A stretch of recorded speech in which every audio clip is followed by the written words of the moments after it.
Fala galera do oitavo ano, bom dia! Agora nós vamos às correções dos exercícios conceituais e contextualizados do capítulo 7, tá bom? Tá na página 128 isso aqui, beleza?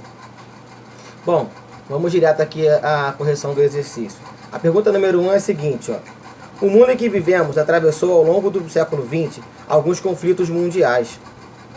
A respeito desses conflitos, explique o período conhecido como Guerra Fria, destacando sistemas políticos adotados pelas maiores potências mundiais. Beleza, a resposta é bem simples. Foi um conflito, tá, entre Estados Unidos capitalista e a União Soviética socialista. Eu resumi bem nisso aqui, tá bom? A Guerra Fria, na verdade, gente, ela foi um conflito, como eu expliquei para vocês, um conflito ideológico, tá? Duas ideias diferentes, o capitalismo e o socialismo, então por isso está resumido aqui dessa forma.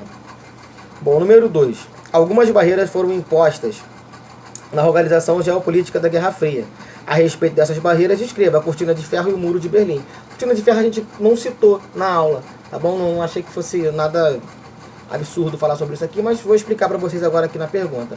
A Cortina de Ferro foi a divisão imaginária da Europa, entre a Europa Ocidental, que fica no Oeste, e que era capitalista, tá? Então ficava do lado dos Estados Unidos e era apoiada pelos Estados Unidos. E a Oriental, que era do outro lado, que é o Leste, era socialista. Então, você tinha uma divisão.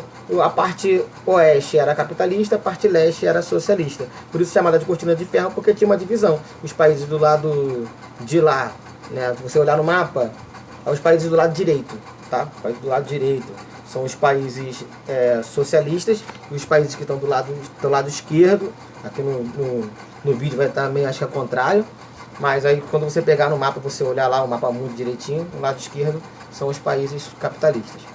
O Muro de Berlim foi uma construção que separava a capital da Alemanha e representava a divergência dos pensamentos capitalistas e socialistas, tá? Então o Muro de Berlim, ele dividia a Alemanha ali em duas, né? A Alemanha Ocidental e a Alemanha Oriental. E ele foi importantíssimo nesse período, até porque a Alemanha foi um dos principais palcos da Segunda Guerra, e a Guerra Fria acontece depois da Segunda Guerra, e ele mostra certinha a divisão de os dois pensamentos não batiam em nada. Beleza, vamos a 3. A América Latina passou por grandes mudanças geopolíticas durante a velha ordem mundial. Explica de que forma os Estados Unidos influenciaram a política dos países da América Latina na Guerra Fria. Eles apoiaram e financiaram, né, as ditaduras para manter a influência do capitalismo no continente. É aquela história, né? O capitalismo defende a democracia, mas naquele período quem ajudava eles eram as ditaduras. Então eles utilizaram a metodologia ditatorial dos socialistas, implementaram elas aqui, mas porque essas ditaduras seguiam os ideais capitalistas. Então eles financiaram essas ditaduras no Brasil, Chile, etc. Assim como Cuba foi financiada pela União Soviética. Número 4. Diferencia a OTAN de Pacto de Varsóvia, é bem simples, tá bom? A OTAN é o acordo militar promovido pelos Estados Unidos aos países do bloco capitalistas. E o Pacto de Varsóvia era o acordo entre os países do bloco socialista. Reparem que eu falei, a OTAN é o acordo e o Pacto de Varsóvia era o acordo, porque o Pacto de Varsóvia não existe mais. No final da Guerra Fria, a Rússia ela deixa de apoiar os países que faziam parte da União Soviética, entendeu? E aí, com isso, perdeu o apoio da galera, né? Se você tá com todo mundo, eu deixo de apoiar quem tá comigo, a galera também não vai concordar comigo. Foi um dos fatores que levaram a União Soviética a terminar, a acabar. Eita, o corona. Brincadeira. Me engasguei mesmo. E no caso a OTAN ainda é existente, tá? A OTAN é aquela história, entrou em guerra com todos. Tá bom? Estados Unidos é a mão forte da OTAN aí. Bom, vamos lá. Número 5. Explique o que é a ordem mundial e caracterize a ordem bipolar. Então, a ordem mundial é estabelecida pelas relações de poder que aconteceu no mundo, a geopolítica. Então, a ordem mundial é através dos países que têm maior influência geopolítica. O mundo era chamado de bipolar por duas nações, porque duas nações dominavam completamente o mundo, Estados Unidos e a União Soviética.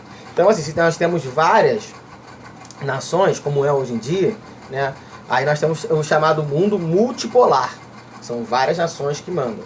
Apesar de ter uma ideia de mundo unilateral, né, o unipolar, que é que dizem que os Estados Unidos manda tudo e comanda tudo, não tem ninguém que Mas a visão ampla diz que o mundo é multipolar.